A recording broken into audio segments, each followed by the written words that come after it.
ಮನುಷ್ಯರನ್ನ ಮಾತು, ಆಲೋಚನೆ ಮತ್ತು ನಡವಳಿಕೆ ಇವು ಪ್ರಾಣಿಗಳಿಗಿಂತ ಬೇರೆಯಾಗಿ ಮೇಲ್ಮಟ್ಟದಲ್ಲಿ ನಿಲ್ಲಿಸುತ್ತವೆ. ನಮ್ ಗುಣ ಸ್ವಭಾವಗಳ ಬಗ್ಗೆ ಉತ್ತಮವಾದದನ್ನ ರೂಢಿಸಿಕೊಳ್ಳುವುದರ ಬಗ್ಗೆ ನಿರಂತರವಾಗಿ ಆಲೋಚನೆ ಮಾಡ್ತಾ ಸುಧಾರಿಸಿಕೊಳ್ಳುವುದು ಮನುಷ್ಯನ ಸಹಜವಾದ ಸ್ವಭಾವವಾಗಿದೆ. ತ್ರಿಗುಣಗಳ ಒಂದು ಕಾಂಬಿನೇಷನ್ ಆಗಿರುವ ಮನುಷ್ಯನಲ್ಲಿ ಸಾತ್ವಿಕ ಗುಣಗಳು ತುಂಬಿರಬೇಕಾದ ಅಗತ್ಯ ಏನು? ಸಾತ್ವಿಕ ಗುಣ ಅಂದ್ರೆ ಏನು? ಸಾತ್ವಿಕತೆಯ ಲಕ್ಷಣಗಳೇನು? ಸಾತ್ವಿಕತೆಯನ್ನ ಹೇಗ್ ರೂಢಿಸ್ಕೊಳ್ಬಹುದು ಅನ್ನೋದರ ಕುರಿತಾದ ಮಾನವ ಪ್ರಯತ್ನಗಳೆಲ್ಲ ಸದಾ ಕಾಲ ಜೀವನದ ಕುರಿತಾಗಿ ಈ ವಿಶೇಷ ಸರಣಿಯಲ್ಲಿ ಸಂಪೂರ್ಣವಾಗಿ ತಿಳ್ಕೊಳ್ತಾ ಹೋಗೋಣ. ಈ ಸರಣಿಯನ್ನ ಬರೆದಿರೋರು ಜೀವಿ ಅಂದ್ರೆ ಮನುಷ್ಯ ಸುಮ್ನೆ ಪ್ರಾಣಿಗಳ ಹಾಗೆ ಹುಟ್ಟಿ ಬೆಳೆದು ಸಾಯುವಷ್ಟಕ್ಕೆ ಬದುಕನ್ನ ಸೀಮಿತ ಮಾಡ್ಕೊಂಡಿಲ್ಲ. ಮಾನವನ ವಿಕಸಿತವಾಗಿರೋ ಮೆದುಳು ಮಾತು ಮತ್ತು ಆಲೋಚನೆಗಳ ಅದ್ಭುತವಾದ ಕಸುವನ್ನ ಅವನಿಗೆ ಕೊಟ್ಟಿದೆ. ಹಾಗಾಗಿ ಬರೀ ಬದುಕಿದ್ರೆ ಸಾಲಲ್ಲ, ಚೆನ್ನಾಗಿ ಬದುಕಬೇಕು ಅಂತ ಮನುಷ್ಯ ಚಡಪಡಿಸ್ತಾನೆ. ಹೀಗಿರೋ ಕಾರಣದಿಂದಲೇ ಜಗತ್ತನ್ನ ಅರ್ಥ ಮಾಡ್ಕೊಳ್ಳೋ ಪ್ರಯತ್ನಕ್ಕೆ ಅವನಿಳಿದಿರೋದು. ಈ ಕಾರಣದಿಂದಲೇ ಜ್ಞಾನ ವಿಜ್ಞಾನಗಳ ಅಭಿವೃದ್ಧಿಯಾಗಿರೋದು. ಹೌದಲ್ವಾ? ಮನುಷ್ಯನ ಲೌಕಿಕ ಭೌತಿಕ ಪ್ರಜ್ಞೆಗಳನ್ನ ಹೆಚ್ಚಿಸ್ಕೊಳ್ಳೋದಕ್ಕೆ ವಿಜ್ಞಾನ ಸಹಾಯ ಮಾಡಬಹುದಾದ್ರೂ ಆಂತರಿಕ ಪ್ರಜ್ಞೆಯನ್ನ ಹೆಚ್ಚಿಸ್ಕೊಳ್ಳೋದಕ್ಕೆ ಆಧ್ಯಾತ್ಮ ಸಹಾಯ ಮಾಡತ್ತೆ.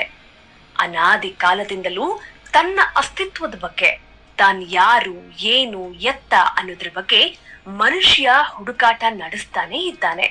ಅದರಲ್ಲೂ ನಮ್ ಭಾರತೀಯರು ಈ ದಿಕ್ಕಿನಲ್ಲಿ ಮಾಡಿರುವ ಸಾಧನೆಗಳು ಅಪಾರವಾದದ್ದು. ಈ ನಿಟ್ಟಿನಲ್ಲಿ ಮುಟ್ಟಿರುವ ಎತ್ತರ ಕೂಡ ಅಗಾಧವಾದದ್ದು. ಹಾಗೆ ನೋಡ್ತಾ ಹೋದ್ರೆ ನಮ್ ವೇದ, ಶಾಸ್ತ್ರ, ಪುರಾಣ, ಪುಣ್ಯ ಕಥೆಗಳೆಲ್ಲ ಮನುಷ್ಯ ತನ್ನನ್ನ ತಾನು ತಿಳಿಯೋದಕ್ಕೆ, ಅಸ್ತಿತ್ವವನ್ನ ಹುಡುಕಿಕೊಳ್ಳೋ ಪ್ರಯತ್ನಕ್ಕೆ, ಜಗತ್ತಿನ ಸೃಷ್ಟಿಯ ರಹಸ್ಯಗಳನ್ನ ಅರಿಯೋದಕ್ಕೆ ಸಾಕಷ್ಟು ಸಹಕಾರಿಯಾಗಿವೆ ಮತ್ತು ದಾರಿದೀಪಗಳಾಗಿವೆ. ಈ ಎಲ್ಲವೂ ಕೂಡ ಅಂತಿಮವಾಗಿ ಈಗ ಮನುಷ್ಯ ಹೇಗ್ ಬದುಕಬೇಕು ಅನ್ನೋದ್ರ ಬಗ್ಗೆಯೇ ಬೆರಳು ತೋರಿಸುತ್ತವೆ. ಪ್ರಪಂಚದಲ್ಲಿರೋ ಜನರಲ್ಲಿ ಒಬ್ಬೊಬ್ರದ್ದು ಒಂದೊಂದು ಸ್ವಭಾವ, ಒಂದೊಂದು ಗುಣ ಅನ್ನೋದು ನಮ್ಮ ಅನುಭವಕ್ಕೆ ಬಂದೇ ಇರತ್ತೆ. ಈ ಸ್ವಭಾವಗಳನ್ನ ಗುರುತಿಸೋ ಬಗ್ಗೆ, ಇಂಥ ಸ್ವಭಾವಗಳನ್ನ ವಿವರಿಸೋ ಬಗ್ಗೆ, ಇದನ್ನೇ ಒಂದು ವಿಜ್ಞಾನವಾಗಿ ಅಧ್ಯಯನ ಮಾಡ್ತಾ ಅದರ ರಹಸ್ಯಗಳನ್ನ ಬಣ್ಣಿಸೋದ್ರ ಬಗ್ಗೆ ನಮ್ ಭಾರತೀಯ ಋಷಿ ಮುನಿಗಳು ಸಾಕಷ್ಟು ಪ್ರಯತ್ನಗಳನ್ನ ಮಾಡಿದ್ದಾರೆ. ತಪಸ್ಸು ಸಾಧನೆಗಳನ್ನ ಮಾಡಿದ್ದಾರೆ. ನಮ್ ಶಾಸ್ತ್ರ ಪುರಾಣಗಳಲ್ಲೂ ಕೂಡ ಈ ಬಗ್ಗೆ ಬರೆದಿದ್ದಾರೆ. ನಮ್ಮ ನಾಡಿನ ದಾರ್ಶನಿಕರಲ್ಲಿ ಅನೇಕರು ಈ ಬಗ್ಗೆ ಮಾತನಾಡಿದ್ದಾರೆ.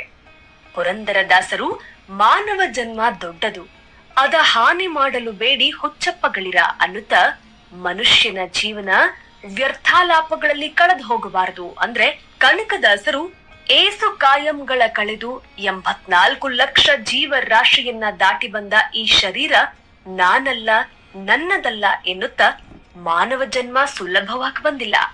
ಹುಟ್ಟು ಸಾವುಗಳ ಚಕ್ರದಲ್ಲಿ ಅಣುವಾಗಿ ಆರಂಭವಾಗಿರೋ ನಮ್ಮ ಬದುಕು ಎಷ್ಟೋ ಜನ್ಮಗಳ ಸಾಧನೆಯ ಫಲವಾಗಿ ಈಗ ಮಾನವ ಜನ್ಮ ಸಿಗಲು ಕಾರಣವಾಗಿದೆ ಎಂದು ಮಾನವ ಜನ್ಮದ ಮಹತ್ವದ ಬಗ್ಗೆ ಹಾಡಿದ್ದಾರೆ.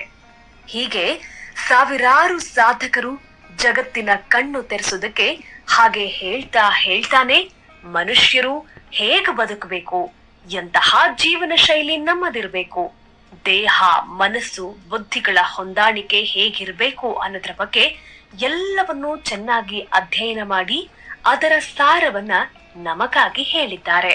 ಸತ್ಯ ಶೋಧನೆಯ ದಾರಿಯನ್ನ ಹಿಡಿದು ಜಗತ್ತಿನ ಸೃಷ್ಟಿಯ ಅಂತಿಮ ಸತ್ಯದ ಹುಡುಕಾಟದಲ್ಲಿ ತೊಡಗಿರುವಂತಹ ಮನುಷ್ಯ ಸಾತ್ವಿಕ ಗುಣಗಳನ್ನ ರೂಢಿಸಿಕೊಳ್ಳುವುದಕ್ಕೆ ಏನೆಲ್ಲ ದಾರಿಗಳನ್ನ ಹುಡುಕಿಕೊಂಡಿದ್ದಾನೆ, ಏನೆಲ್ಲ ಪ್ರಯತ್ನಗಳನ್ನ ಮಾಡ್ತಾ ಬಂದಿದ್ದಾನೆ ಅನ್ನೋದ್ರ ಬಗ್ಗೆ ನಾವು ಇವತ್ತಿನ ಈ ವಿಶೇಷ ಆಡಿಯೋ ಸರಣಿಯಲ್ಲಿ ತಿಳ್ಕೊಳ್ತಾ ಹೋಗೋಣ.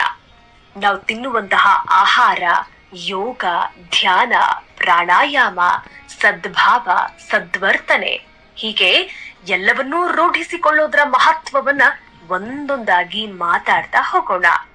ಸಾತ್ವಿಕ ಜೀವನ ರೂಢಿಸಿಕೊಳ್ಳುವ ಮುಖಾಂತರ ನೆಮ್ಮದಿಯ ಬದುಕನ್ನ ಕಟ್ಟಿಕೊಳ್ಳುವುದಕ್ಕೆ ಪ್ರಯತ್ನ ಮಾಡೋಣ.